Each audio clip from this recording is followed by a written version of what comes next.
Le confinement, temps dilaté. Retrouver du temps, écoute de soi-même.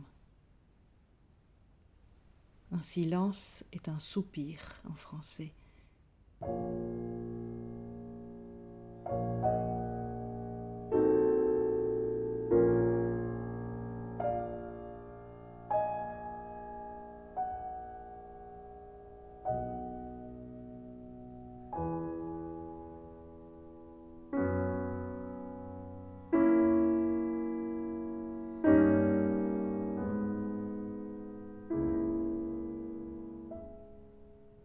Naissance de projet sur le silence, opus 109, comme l'opus 110, écrite dans une surdité totale.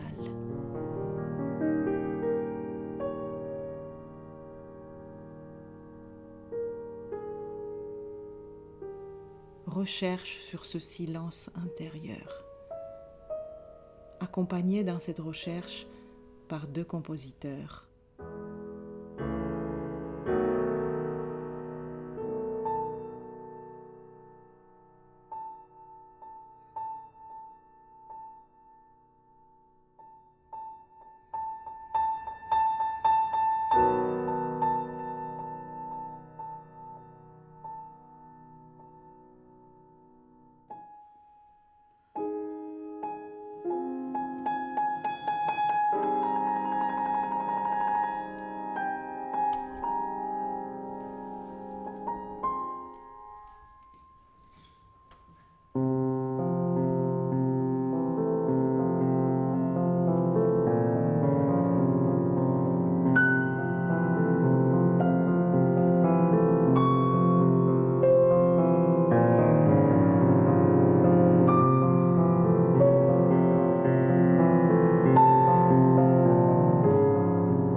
T'as presque écrit une sorte de chose qui est dans la tête en fait. C'est que t'as écrit, parce que des fois, une idée musicale peut être, tu sais, avec des mélanges en fait, de 2 thèmes superposés, des choses qui restent. En fait, on est déjà dans un autre thème, mais il y a celui d'avant un peu. Et pour moi, j'imaginais complètement ça, justement, avec tous ces... En fait, une sorte de magma là, comme ça.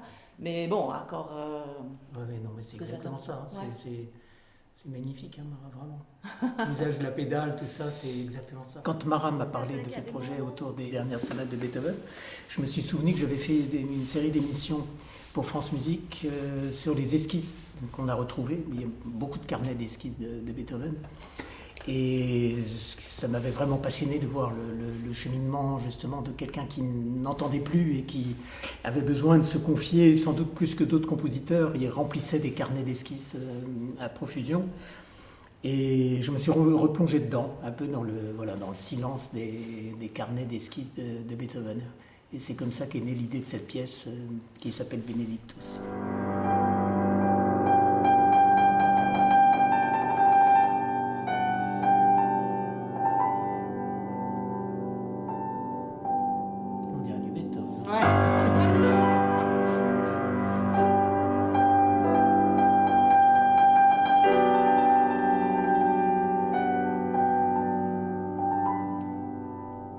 C'est un peu prétentieux de dire ça, mais j'ai essayé de me mettre un peu dans la tête de Beethoven. À partir de ces esquisses qu'il a donc écrites il y a exactement 2 siècles, et dans ces esquisses se mêlent les 2 sonates que joue Mara, l'opus 109, l'opus 110, et le Benedictus de la Missa Solemnis. Tout ça se mêle, se conjugue, et ce qui m'a intéressé, c'est de montrer leur secrète correspondance. La virgule, c'est parce que... Voilà, c'est un petit... il y a un petit temps quand même. Voilà, un petit temps, d'accord. Il peut y avoir un petit silence. D'accord. J'ai pas voulu me mettre un vrai silence, donc une virgule, je me suis dit, ça c'est bien, suffit. c'est bien. Je trouve que ces esquisses, elles montrent quand même qu'entre le Benedictus et l'opus 110, il y a vraiment des points communs. Oui. Non, c'est extraordinaire que tu aies trouvé ce... Ce qui est passionnant surtout, c'est qu'on voit que au début, les idées de Beethoven, elles sont mauvaises. Quelquefois, c'est nul. Mais vraiment, on se dit comment il a pu sortir un tel chef-d'œuvre d'un truc aussi plat. Et puis après, ça, tu vois, ça... Et là, tu veux bien un mi, hein, parce que, tu vois, à chaque fois, il y a le motif. fois. Moi, je le trouve bien parce que justement, comme c'est la fin, effectivement, en fait, juste ce mi-là, il prend une importance toute particulière parce que justement, jusque-là, il était... Mara a joué plusieurs de mes pièces. Je sais qu'elle comprend très bien mon univers. Donc je sais qu'elle va comprendre ma façon d'écrire, mes intentions, elle connaît déjà. Et je pensais à Mara par moment en l'écrivant, en me disant, bon, ça, je pense que ça lui ira très bien. Non, c'est ça. Bon, là, il faut que je travaille un petit peu mes déplacements, tout ça, parce que là... C'est super, bon. Magnifique. Oh, merci. Merci à toi aussi. Je savais bien qu'en t'appelant ce jour-là,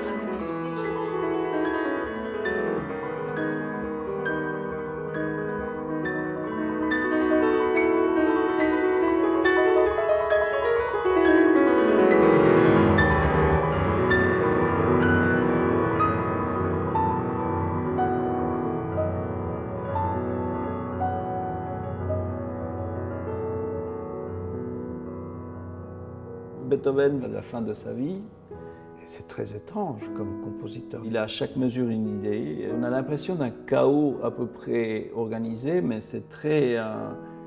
c'est presque une méditation solipsiste, comme ça, presque sur un instrument pas concret.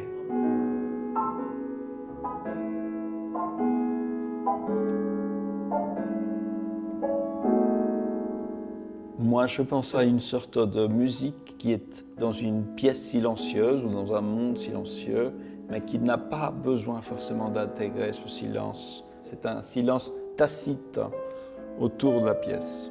C'est comme ça que je l'ai imaginé. Et puis reste à la fin, vraiment long à la fin. La troisième. Évidemment, il faut être un très bon pianiste pour le jouer, mais ce n'est pas virtuose comme ça pourrait être virtuose une pièce de Liszt, par exemple, ou une pièce de Rachmaninoff. Freine un petit peu à la fin. Ouais. Allez, dernière fois. T'as exactement. Ouais. C'est virtuose un peu d'une façon baroque, c'est-à-dire qu'il faut une très grande clarté de toucher, comme par exemple Mara peut jouer. Attends, essaye-le, ouais. Essaye la même chose, ouais. Mais ne joue pas ce sol dièse. Ok.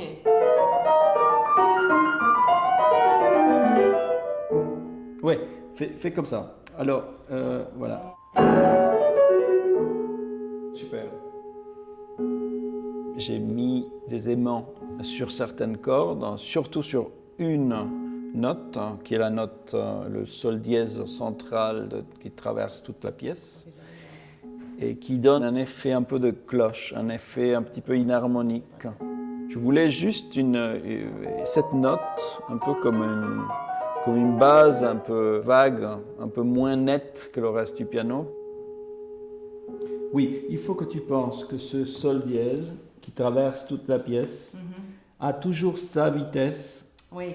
Et c'est comme si ça continuait. Il y a des parenthèses, et comme ça, articulé, etc. Tout ça, c'est des parenthèses, mais sinon le pam, pam, toujours la même vitesse, ouais. La même sonorité, etc.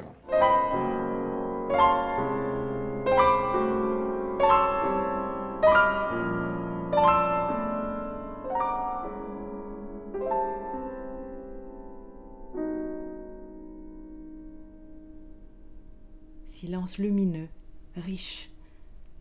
Ce moment où l'on arrête le temps. Une grande parenthèse.